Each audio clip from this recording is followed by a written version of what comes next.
Hello friends, જય માતાજી to all of you. આમ તો તમે દ્વારકા ઘણીવાર ગયા હશો, પણ વચ્ચે આ આવે છે ઓખામઢીવાળો બીચ, એ તમે કદાચ નહીં જોયો હોય તો તમે મારી સાથે એન્જોય કરો. અહીંયા કને છે ને કાચબા ઉછેર કેન્દ્ર છે, તો આપણે દર્શકોને બતાવીએ કે કેવું છે અહીંયાનું કાચબા ઉછેર કેન્દ્ર. અહીંયા લખ્યું છે કે કચરો વગેરે ફેંકવું નહીં અને ખરાબ કરવું નહીં. ખુલવાનો સમય 8 વાગ્યાનો છે અને બંધ થવાનો સાંજે 7 વાગ્યાનો. વચ્ચે 1 થી 3 બ્રેક ટાઈમ હોય છે. તો જુઓ અહીંયા કને આવ્યા ગોળ ભૂંગા ટાઈપનું કંઈક બનાવીને રાખ્યું છે કાચબા શેફમાં. તો આપણે એની અંદર જઈને જોશું. તો એની અંદર કાચબા રાખેલા છે, તો ચાલો હું તમને બતાવું. આવી જાઓ મારી સાથે કાચબા જોવા માટે. છો તૈયાર?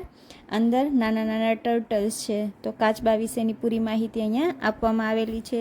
સામાન્ય રીતે ગુજરાતના દરિયા કિનારા પર કાચબાના 2 પ્રકાર જોવા મળે છે, એક તો ગ્રીન અને એક ઓલિવ રીકલી. પરંતુ 5 પ્રકારના કાચબા હોય છે: હોક્સલ બિલ, ગ્રીન, ફ્લેટબેક, લોગરહેડ, કેપ્સન રોડલી, એ ટાઈપના કાચબા હોય છે. પરંતુ આ બધી પ્રજાતિ લુપ્ત થઈ જતી જોવા મળી રહી છે. આથી અહીંયા કને કાચબાના જે અંડા છે એને અહીંયા કને લાવી અને અલગ અલગ કુંડ બનાવેલા છે. આ ગ્રીન પ્રકારનો કાચબો છે, જે અહીંયા કને તમને 5 કે 7 જોવા મળે છે. બાકી બધા અમે આવ્યા એનાથી પહેલાં જ જે ભાઈ ગાઈડ હતા એ અમને કહેતા હતા કે અમે પાણીમાં મૂકી દીધા. તો અહીંયા કને અલગ અલગ પ્રજાતિના કાચબાને ઉછેરી અને મોટા કરી અને પાછા દરિયાની અંદર મૂકવામાં આવે છે, કારણ કે આ પ્રજાતિને બચાવવાની છે.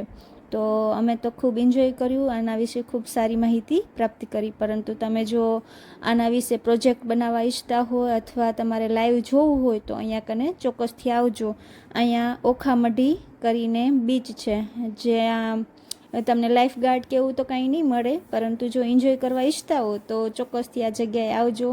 મેં તો બહુ બધા ફોટાને એવું પડાવ્યું, અને વિડીયો અને ફોટા વગર તો કોઈ ટ્રીપ પૂરી જ ન થાય. ચાલો હું તમને સિટિંગ વ્યવસ્થા બતાડું. અહીંયાની એક છત્રી ટાઈપનું બનાવેલું હતું, તો ચલો આવો બતાવું.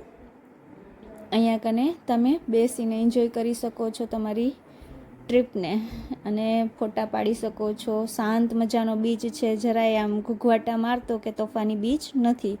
તો તમે અહીંયા બેસીને આરામથી ઠંડી ઠંડી હવા લઈ શકો છો અને એન્જોય કરી શકો છો. તો મને તો ખૂબ જ મજા આવી મને મજા આવી છે, તો મારા દર્શકોને પણ બતાવી દઉં.